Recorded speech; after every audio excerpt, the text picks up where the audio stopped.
Hi, I am Maurine McFarlane, and I'm so glad you're here. There are many genres of music out there to listen to, but we at Cloud Records Music Podcast create music because we are inspired, and we want to inspire you. Inspire you to have a deeper experience of peace, love, hope, and connection to one's soul. Come along with me and experience the most beautiful and enjoyable music experience that will touch your soul. At the end of our conversation, you'll want Cloud Records LLC music as part of your music library. Welcome to Cloud Record Music Podcast, episode number 9. For all the young girls and women who love to wear makeup and dress up, this episode is a treat for you and me. I have the pleasure of having a conversation with two of Philadelphia top guru makeup artists who always make my artists look amazing, Miss Sparkle Ill and Miss Naomi Mosely. Sparkle Ill Makeup is the owner of the Mainline Beauty, a place where individuals can express their creativity while being themselves. Sparkle has been a celebrity artist for over 20 years, and she did not attend beauty school. In the process of researching makeup and skincare, Sparkle discovered too many nightmare scenarios, so she decided to do something about it. She started Mainline Beauty, a company built on trust and satisfaction. As a former beauty contestant, Sparkle believes in quality, honesty, and overall client satisfaction while keeping up with today's trend.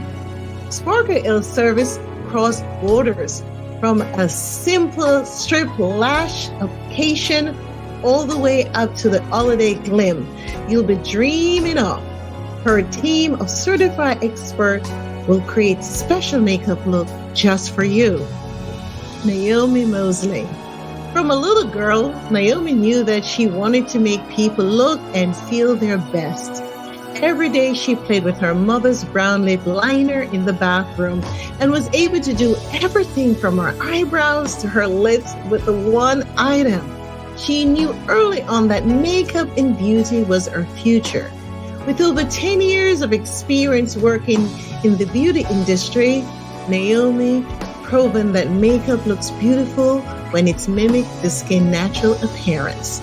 She represented and learned from pro artists from brands such as Bobbi Brown and Charlotte Tilbury, down countless makeup shoots, worked with celebrities and other high-profile clientele. She also has been published in multi-magazine issues of makeup and styling. By creating special color to fit everyone, Naomi has shown that seamless application is the way to go. You only need a few items to create a simple and achievable look. Beauty is deeper than your outside appearance. It's also allowing your inner beauty to shine through in your own way. Making people feel beautiful inside and out is the goal. Now I'm excited for you to hear my captivated conversation with the amazing Sparkle Ill and Naomi Mosely, who join us from Philadelphia. At the end of our conversation, I hope Cloud Record Music will be part of your music selection. Welcome, Naomi Mosely and Sparkle Ill, two of Philadelphia top guru makeup artists, to Cloud Record Music Podcast. Welcome, ladies. How are you today? Good. I'm great. All right. So how are you? It is my pleasure to have both of you here today. And, this is a music podcast. So, of course, people are like, why are makeup artists on? Well, because they are makeup artists to the star, including some of Cloud Record music artists. For example, Sparkle Ill, she does both of them actually have done our makeup. When we had our video, we have them do it. So actually, all of our artists and all of our recording are either done by Sparkle or Naomi, because you're the two that we trust the most. So we're going to get into their background and how they got into the business and how we even get connected with them. So first, I think I want to start with Sparkle, because Sparkle, I came to know about you through one of our artists, Camilla Green. Do you remember? Yes. I do remember. Carmela is such a sweetheart. We worked together at a photo shoot for one of our Philly top photographers, and we just fell in love at first sight. So I've been doing her makeup for a while now for photo shoots and for videos with you with Cloud Records. So she's been amazing. Yes. And the way we came to know Naomi was we were doing a video shooting and you were not available and you So I recommended told her. yeah. Right. Isn't that amazing? So we were very fortunate to have two of the top people in Philadelphia on our team. And so we're always excited to have you both. So we want to share your experiences with our audience. So let me start with you, Naomi. Tell us, how did you get into the business and, what create this passion? I really got into the business because I was always into beauty, making people feel beautiful since I was a little girl. I always played in makeup, loved art. So when I got older, I felt like that came hand in hand. When I started working with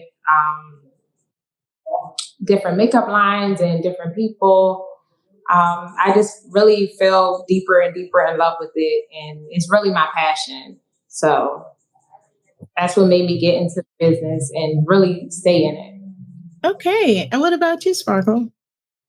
I was kind of thrown in it. I actually used to work at my desk at Independence Blue Cross. And if you told me 21 years ago that I would have been a makeup artist, I would have thought you were telling fibs. But basically, I would model every now and then, and I always watched my grandmother do her makeup.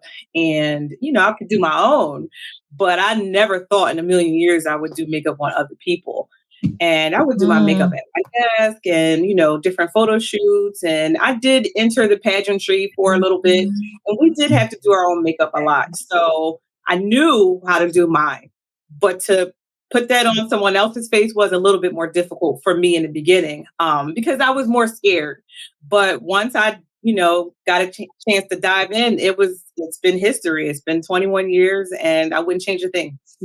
I'm not surprised that you were in a contest, beauty contest. Yes, I was. Is that in Pennsylvania? It was actually I was Miss Philadelphia first, and then I was crowned Miss Pennsylvania, but God had other plans and I had twins. So I had to withdraw from the pageant and, just find another way. But I definitely was interested. And actually one of my friends now, she's Miss Pennsylvania, and I'm praying that she wins. Okay. So both of you been in the business for a long time, right? How is this industry changes over time, especially when it comes to, for Black women, the makeup? And because I remember there were a time when, you couldn't find the right color for us. How has that changed over the years? Yeah, I like that you mentioned that, like, back in the day, we couldn't find colors for us. So I feel like it's really evolved over time. And I think it came from like just a big surrounding around like YouTubers and content, and social media has really made makeup grow, especially for the Black community, because I feel like the more influencers came out and said we need this, it kind of made a space for it, like for makeup to grow for us Black women. Right. What do you think, Sparkle? Is that your experience as well? It's definitely changed from me watching my grandmother use the foundation in a little powder jar thing. And it was way too ashy. It was way too light. It was too yellow, or it was wrong. And I think a lot of the brands started to listen, not only to the ambassadors and the influencers, but they also started listening to more of their clientele and consumer base. Basically, it was hard for me to even find a foundation, and I'm right in the middle. I'm not light and I'm not brown. So it was difficult for me to find foundation. So a lot of times I had to buy 2, or if not, sometimes 3 different shades just to create one. And it was confusing, and I also think a lot of brands, a lot of private brands stood up, and a lot of small businesses stood up, and they said, you know what, hey, let's take matters into our own hands and create, colors for different skin types and tones, because it was difficult, or it was cakey. I know you remember little color, yeah, and it was like absolutely. thicker than the, what was it, Mac Studio Tech was really thick and it was creamy, and not everyone could wear that. So it was either really thick and heavy. It was no in between stage for me. So I think watching it evolve over the years, just like Naomi said, it's been a blessing to see. Maybe I don't want that much coverage, or maybe I need to find my skin we have tone. options. It's difficult. We have Yeah. so many options now. Oh, that's awesome. Because I remember, I'm much older than both of you, but I always have to go back in the days, go to, the counter that sells for women that are not of color. And then I would either get something that was too light, especially the powder and the foundation. It was, so we, thank God things has changed. And another thing I'm discovering, and you can speak to this, Sparkle, and then as you, Naomi, is, I'm learning that there's different seasons, so the foundation need to change based on what season we're in. I never knew that. No wonder my stuff is always off, because I wear the same color all year round. No. Go ahead, Sparkle. Well, I think we can both speak to this, but I think a lot of people do think, oh, I'm the same complexion all year long. And, realistically, yeah, typically you are about the same complexion, but we get a tan. You can't help it. You're out in the sun more in the summer. You went on vacation. You sat out on the beach. Any of that, all of those factors. Or even just, maybe one day you might have been a different complexion, and then the next day, you might feel, I know me, my dark circles change almost daily if I got enough sleep or if I didn't. So I might use a different concealer, day to day, because maybe I look a little more tired today versus, tomorrow. But I definitely know there's at least 2 different shades that you should have in your kit for your personal use. Wow. Naomi, let me ask you a question. So have you ever sat with a client and you may have had them in the summer and in the winter, they're different, and you have to say to them, listen, we're going to use a different look, or you usually don't have a problem? They just go with whatever you recommend. That definitely does happen. Like Sparkle was saying, sometimes you might get darker. Winter might come around. You might lose that tan and now you're lighter. So like Sparkle was saying, you should have at least 2 different colors that you can kind of go in between. And sometimes you can mix those 2 together if you're in between of a really dark tan, or, you get really pale in the winter, or like she said, with her dark circles. You can have 2 different concealers as well. You might have one that's a little bit more skin tone correct, one that's a little brighter, or one that's, so that you can kind of create a different tone for what you need at that time. All right. Also, I noticed this because we've had you both on set at different time. Is there a different combination of color or how you're trying to get the striking look when it's a night? Or a videoing, or during the day? Do you use different color scheme, especially for the eyes, based on the lighting, if it's night or day, or doesn't matter? Oh, it matters. It definitely matters. Camera, like you said, matters.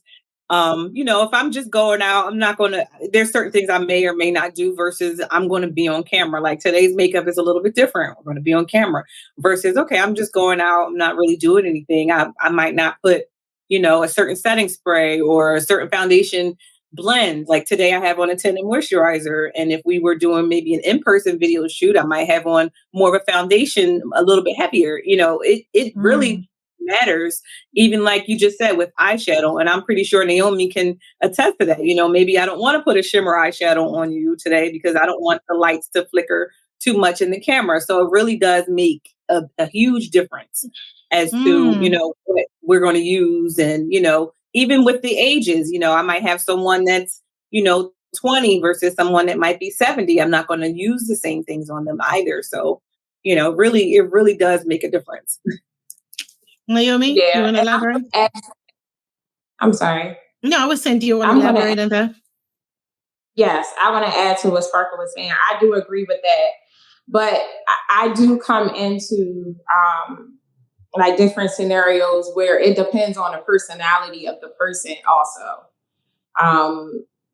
Because it can be day or night type of thing, but some people are more bold. Some people want nighttime makeup in the daytime. I feel like it has to match that person's personality. But like Sparkle was saying, like if it's on camera, if it's for a movie, if it's those settings tend to be a little bit more subdued than like maybe a performer or something like that. So I just think that it depends on the person, the setting, the time, what's going on. I think you're right about that. Go from that, Naomi. There's also times where we might think something is natural, and then the person is like, everyone's natural is totally different. Some people may think a red lip is their everyday natural color, where versus me or maybe Naomi might think something a little more neutral and subdued is our everyday color. So knowing like she said, the personality of the person, they may want that glitz and glam. But we also have to take in mind, okay, this is going to be on camera. We have to, as artists, know, yes, I can put your look that you like, but I'm going to have to make it camera friendly. So, it definitely matters. You ladies in your work must have challenged it, because I had a lady once did my makeup because neither of you were available. And she did it really dramatic, and that wasn't me. And when I look on camera, almost look like, the people know they almost look like a fake China doll. That's the kind of way she had me look. And I'm like, that's not even look natural for me. But, so I'm very particular. That's why I stick with you two, because no matter if it's daytime or evening time, my makeup always look natural, even though it's beautiful. Today, because you were not available, no one was available. I actually did this myself. So if it doesn't look great, so you guys understand, I was trying to remember what you guys did. And I was thinking I didn't have all the right colors, of course, but this is the best I can do without the experts. So. Oh, well, I was going to ask you. No, this is you did a great job. Thank you. I was trying to mimic you too, with what I had to work with. So, it looks good. Yeah, because everybody always compliment me about the videos, from the podcast, and I'm like, I didn't do it, but today I did, so you'll notice the difference. Anyway, both of you work with celebrities, right? And they're very demanding, except for my artists. The people that work for me are very nice. But do you find it to be a big difference in attitude and demand from, for example, if you were doing like a wedding or a portrait or something? Did you find those clienteles to be different from the celebrity type? Any one of you can. I feel like it can be different, but I feel like weddings, I don't know, Sparkle. I don't know if you feel like thinking the same thing. Go ahead. Are the most intense. It's more intense than a celebrity. Really? I just think because weddings. I was going to say that. Yeah, right. Wedding, depending on the bride, it's a lot of stress. It's a lot of different personalities they could be working with. Maybe they have an overabundance of bridesmaids that, everyone's not getting along. It's a lot of pressure. So yes, there have been times where I've had a bride that may be a little more, overexerted than maybe a celebrity. So yes, celebrities, I feel like celebrities and a lot of CEOs, their mind's always wandering. So a lot of times it's hard for them to sit still. I will be honest. It is hard for them to sit still. And, if the achieved look is a little bit frustrating, it's like, okay, well, you want a crisp winged eye, and then you're not sitting still enough to, even achieve that look. So their mind, like I said, sometimes it's not, it's a conscious thing. It's a subconscious thing for them. They don't understand that maybe, okay, I should sit still, or they're on their phone, which also can be, a little bit frustrating. I'm trying to do this beautiful smoky eye and you're all. Now I have a question. Makeup or the type of foundation, is that considered part of self-care? Would you consider wearing the right makeup, how one look, one feel? Would that consider part of Absolutely. self-care? Yeah, why not? I mean, it's skincare is part of self care. So, if you care about that type of thing, I have people that they would never wear makeup at all. I know a lot of people that are like that. They don't feel like they need to wear makeup, and that's fine. It's more of a self type of thing. If that's how they care about themselves by wearing foundation or taking care of their skin and hair and nails, that is more of a self care type of thing. So I would add that in there 100%. Okay. So I want to ask you a selfish question. You both work with our artists. So what is it like to work with a cloud record artist? Both of you have done our makeup. You've been on set when we had the video, Naomi. You've been when we were doing a recording studio, Sparkle. What were they like? Oh, they were fun. I feel like they were very kind, very pleasant to work with, very driven, ambitious, ready to, tackle any new challenges in their careers. Just a pleasure to work with. Definitely. So everything she just said and more, I 100% agree. They were awesome, very motivational. I believe Valerie, by the time her and I really got a chance to meet, I actually just lost someone very special to me, my grandmother. And, we had moments where, we talked and we preached to each other and very spiritual. And, for me, it was definitely a great experience. Amen. And very talented, right? Oh, goodness. Yes, her voice. Oh, my God. Just even hearing that voice in person was, because you meet people and they're like, oh, I sing, or I'm a singer, I'm a performer. And until you actually hear them, it's like, wow. Well, I have a question for both of you, and this has to do with your business and with COVID, because I remember with COVID, it was a tragedy for everyone. Now, one of the great things about women, especially Black women, we have the ability to bounce back, to be creative, to come up with new ways to sustain. How were you able to sustain your business? Because I know you couldn't do it during COVID. Right. So, Naomi, let me start with you. How were you able to hold on to your business and it's still, prospering right now? I think I went into more like content, making sure that I stayed kind of relevant and making sure that I showed my face and told people my experience, what I was going through, things like that. I went more into like working out, staying healthy, promoting being healthy and being cautious. That was a really scary time for me. Like I was terrified of COVID when it first came, so I didn't know what to do. But it definitely made me more creative, I would say. Yeah, because you couldn't do any customer then, right? You couldn't actually you couldn't do anything. work with anyone. So your customers, it made me more creative content wise. Okay. All right. And that keep the customer base intact until it was over. So you didn't have to rebuild your customer base. That's great. Spark, how about you? How did you overcome, and what did you do in replace of the customer that you couldn't have? My story probably went a little different. Actually, the day everything shut down, I ended up with COVID in the beginning, and I was really sick. It was very scary. They didn't think I was going to make it. I didn't really talk about it, but I already had very bad asthma. So my near-death experience made me kind of flip the script. And I had to really look at what I wanted out of me being a makeup artist, but not being able to do makeup at that time. So my mom had these blue bottles, and I had a lot of clients virtually, but I noticed that they weren't cleaning their brushes. They were like, oh, no, I'll just buy a new one, or no, I never cleaned my brush. So I then had to flip, and I'm like, okay, well, everybody's cleaning. What can I do to make some cash?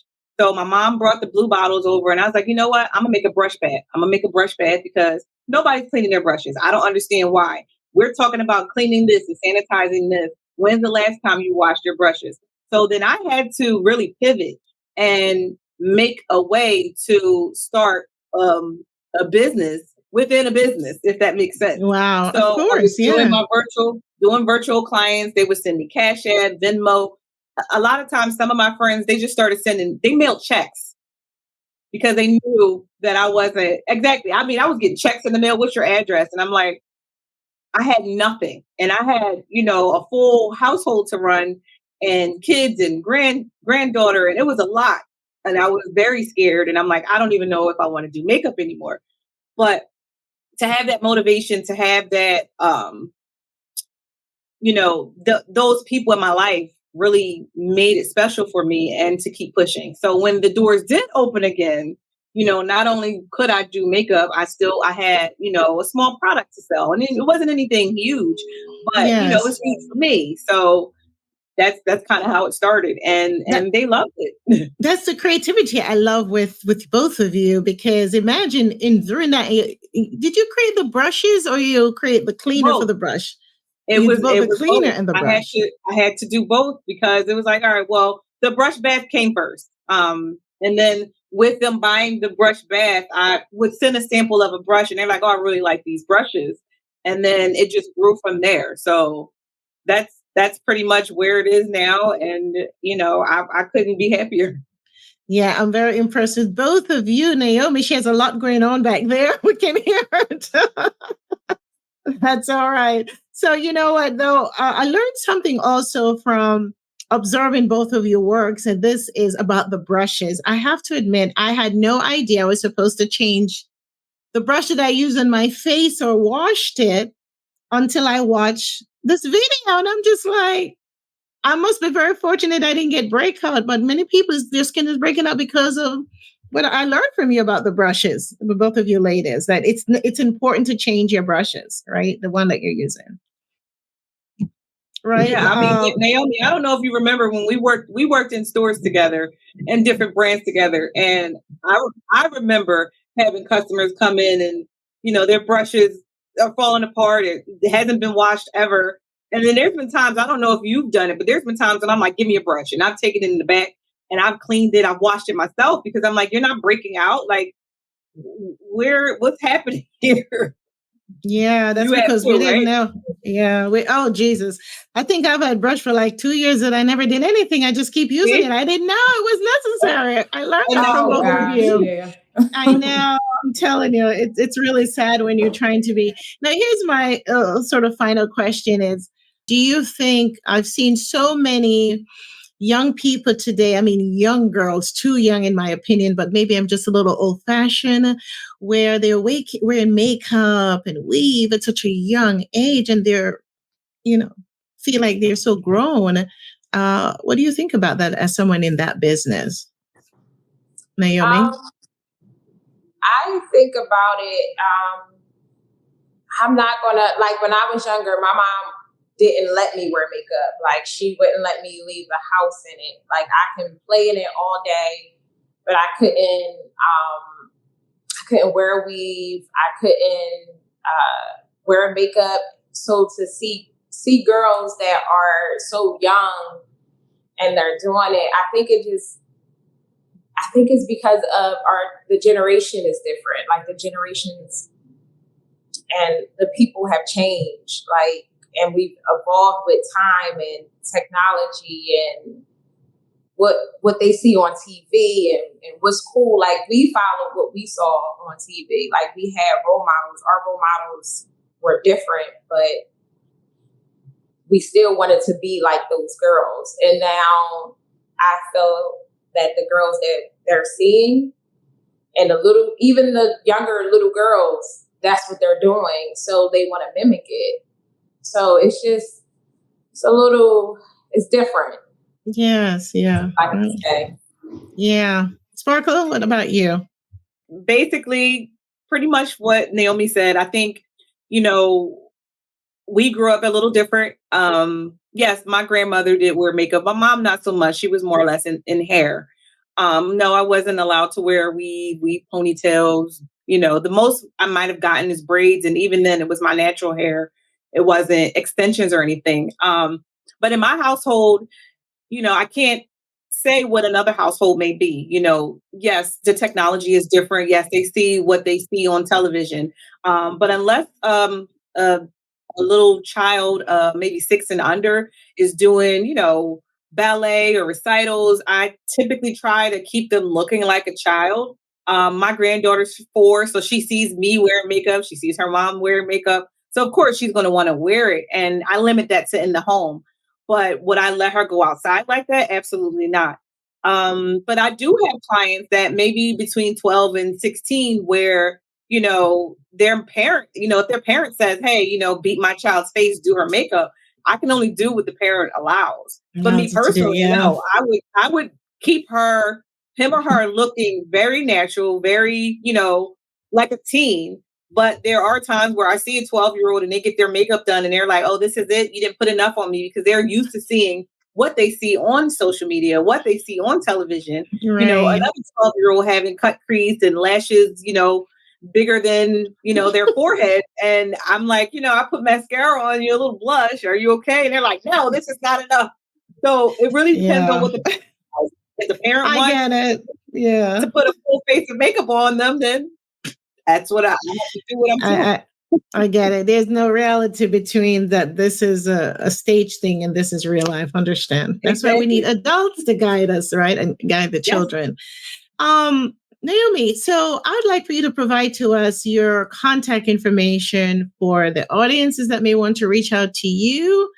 How can they reach you? What your social, what social you're on, and your website if you have one, or email address. How can they contact you? I do have social media. My Facebook is Naomi Mosely.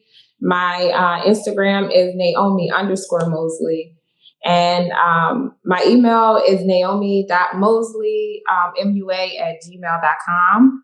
My website, which is Naomi Mosely Beauty, will be up very soon. It's being worked on, so you guys will be able to go onto that and book your appointments and things like that. Right now, you can book with me for lessons, makeup sessions, and things like that on through my Instagram. I have a booking link there that you can book your appointments on. Right. And you both look so young, but Sparkle, I know you've been in this business for over 20 years, right? And Naomi, you've been over for a very long time too, right? Yeah, I've been for about 12 years now. So it's been a while. And I started with Spark. No, we didn't start together, but when I started, I was just getting into it, and Sparkle had already been in the business for so long. So I've worked with Sparkle a lot throughout the years, which I've always loved. All right. And so you're talking about two I call him makeup guru in Philadelphia. So ladies, and those who like makeup and to look beautiful, these are two of the best in Philadelphia. Make sure you reach out to them. And Sparkle, once again, give us your contact information. Yes, of course. On Instagram, it's at Sparkle Hill, and my website is mainlinebeauty.com. All right. So we just thank all of you for joining us. Even though we're music, these are the individuals that work with the star, including our star at Cloud Records Music. And so we will also want to encourage all of you to subscribe to Cloud Record Music Podcast and like us, follow us, and subscribe. And we thank you so much for joining us, ladies. It's been my pleasure to have you both here and to talk about beauty and celebrity, and of course in the music business. So thank you for joining us. Goodbye. Thank you.